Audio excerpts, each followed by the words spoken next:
The Conversation of EIROS and Charmion by Edgar Allan Poe. I will bring fire to the Euripides Androm. EIROS, why do you call me EIROS? Charmion, so henceforward will you always be called, you must forget too my earthly name, and speak to me as Charmion. EIROS, this is indeed no dream. Charmion, dreams are with us no more, but of these mysteries anon I rejoice to see you looking lifelike and rational. The film of the shadow has already passed from off your eyes be of heart and fear. Nothing your allotted days of stupor have expired, and tomorrow I will myself induct you into the full joys and wonders of your novel existence. Iros true I feel no stupor none at all the wild sickness, and the terrible darkness have left me, and I hear no longer that mad rushing horrible sound like the voice of many waters, yet my senses are bewildered Charmion, with the keenness of their perception of the new. Charmian, a few days will remove all this, but I fully understand you and feel for you. It is now 10 earthly years since I underwent what you undergo, it the remembrance of it hangs by me still. You have now suffered all of pain, however which you will suffer in Aden. I rose in Aden. Charmian in Aden. I rose, O God pity me Charmian, I am overburthened with the majesty of all things of, the unknown, now known of, the speculative future merged in the august and certain present. Charmian, grapple not now with such thoughts tomorrow.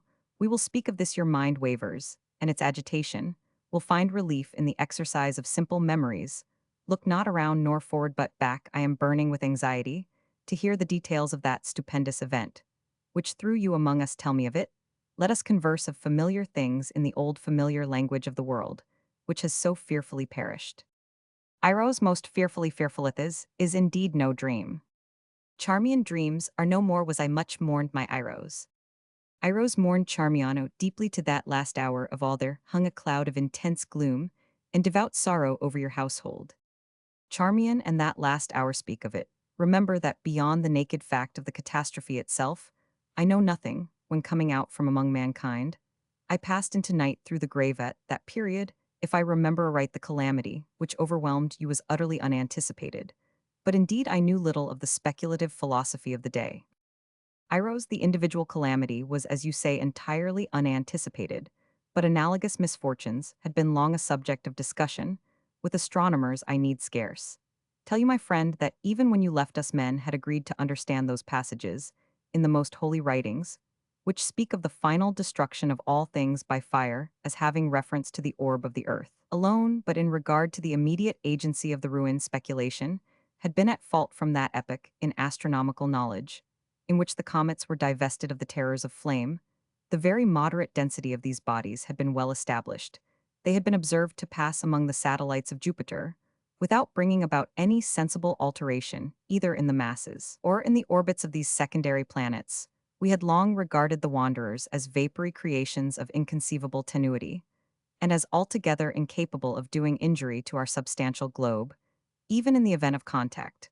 But contact was not in any degree dreaded, for the elements of all the comets were accurately known, that among them we should look for the agency of the threatened. Fiery destruction had been for many years considered an inadmissible idea, but wonders and wild fancies had been of late days strangely rife among mankind. And although it was only with a few of the ignorant that actual apprehension prevailed upon the announcement by astronomers of a new comet, yet this announcement was generally received with I know not what of agitation and mistrust. The elements of the strange orb were immediately calculated, and it was at once conceded by all observers that its path at perihelion would bring it into very close proximity with the Earth. There were 2 or 3 astronomers of secondary note who resolutely maintained that a contact was inevitable. I cannot very well express to you the effect of this intelligence upon the people. For a few short days they would not believe an assertion which their intellect, so long employed among worldly considerations, could not in any manner grasp.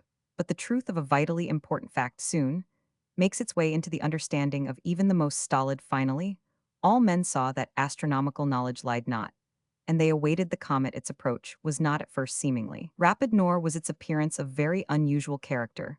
It was of a dull red, and had little perceptible train. For 7 or 8 days.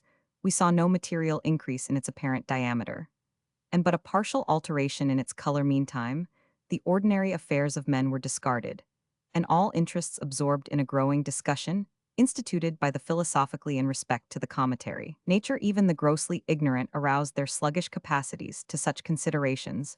The learned now gave their intellect their solto, no such points as the allaying of fear, or to the sustenance of loved theory. They sought thee panted for right views, they groaned for perfected knowledge truth, arose in the purity of her strength and exceeding majesty, and the wise bowed down and adored.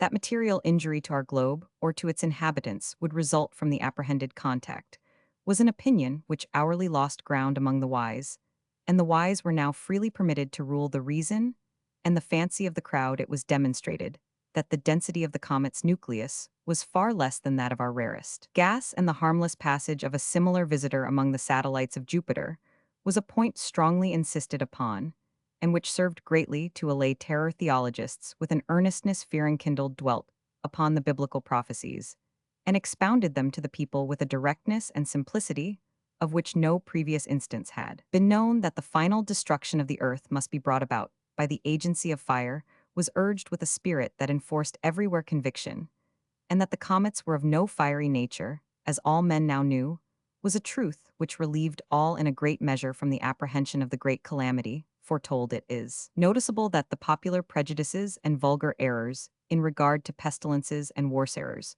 which were wont to prevail upon every appearance of a comet, were now altogether unknown, as if by some sudden convulsive exertion reason had at once hurled superstition from her throne. The feeblest intellect had derived vigor from excessive interest. What minor evils might arise from the contact were points of elaborate question. The learned spoke of slight geological disturbances, of probable alterations in climate, and consequently, in vegetation, of possible magnetic and electric influences. Many held that no visible or perceptible effect would in any manner be produced. While such discussions were going on, their subject gradually approached growing larger in apparent diameter, and of a more brilliant luster. Mankind grew paler as it came. All human operations were suspended.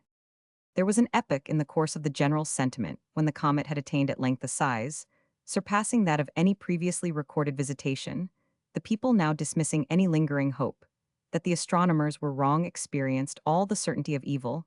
The chimerical aspect of their terror was gone. The hearts of the stoutest of our race beat violently within their bosoms. A very few days sufficed, however, to merge even such feelings in sentiments more unendurable. We could no longer apply to the strange orb any accustomed thoughts. Its historical attributes had disappeared. It oppressed us with a hideous novelty of emotion. We saw it not as an astronomical phenomenon in the heavens, but as an incubus upon our hearts and a shadow upon our brains. It had taken with inconceivable rapidity the character of a gigantic mantle of rare flame extending from horizon to horizon. Yet a day and men breathed with greater freedom. It was clear that we were already within the influence of the comet. Yet we lived, we even felt an unusual elasticity of frame and vivacity of mind. The exceeding tenuity of the object of our dread was apparent for all. Heavenly objects were plainly visible through it. Meantime, our vegetation had perceptibly altered, and we gained faith from this predicted circumstance in the foresight of the wise. A wild luxuriance of foliage utterly unknown before burst out upon every vegetable thing. Yet another day and the evil was not altogether upon us. It was now evident that its nucleus would first reach us. A wild change had come over all men, and the first sense of pain was the wild signal for general lamentation and horror. This first sense of pain lay in a rigorous constriction of the breast and lungs, and an insufferable dryness of the skin. It could not be denied that our atmosphere was radically affected. The conformation of this atmosphere, and the possible modifications to which it might be subjected, were now the topics of discussion. The result of investigation sent an electric thrill of the intensest terror through the universal heart of man.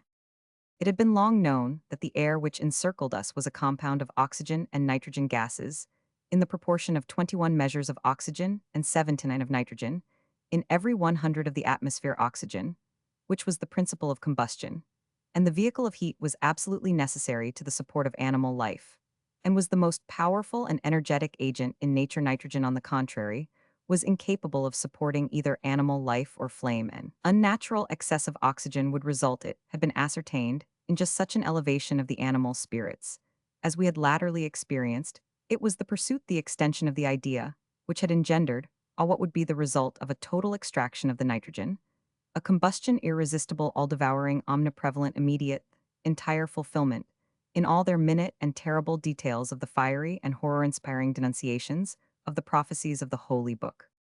Why need I paint Charmion, the now disenchained frenzy of mankind, that tenuity in the comet which had previously inspired us with hope, was now the source of the bitterness of despair, in its impalpable gaseous character.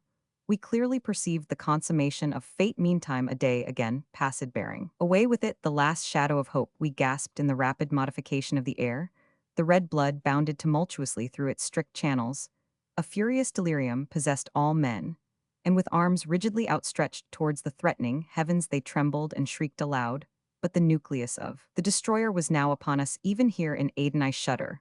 While I speak let me be brief, as the ruin that overwhelmed for a moment, there was a wild lurid light alone, visiting and penetrating all things. Then let us bow down Charmian. Before the excessive majesty of the great god then, there came a shouting and pervading sound as if from the mouth itself of him, while the whole incumbent mass of ether, in which we existed, burst at once into a species of intense flame, for whose surpassing brilliancy and all fervid heat, even the angels in the high heaven of pure knowledge, have no name. Thus ended all.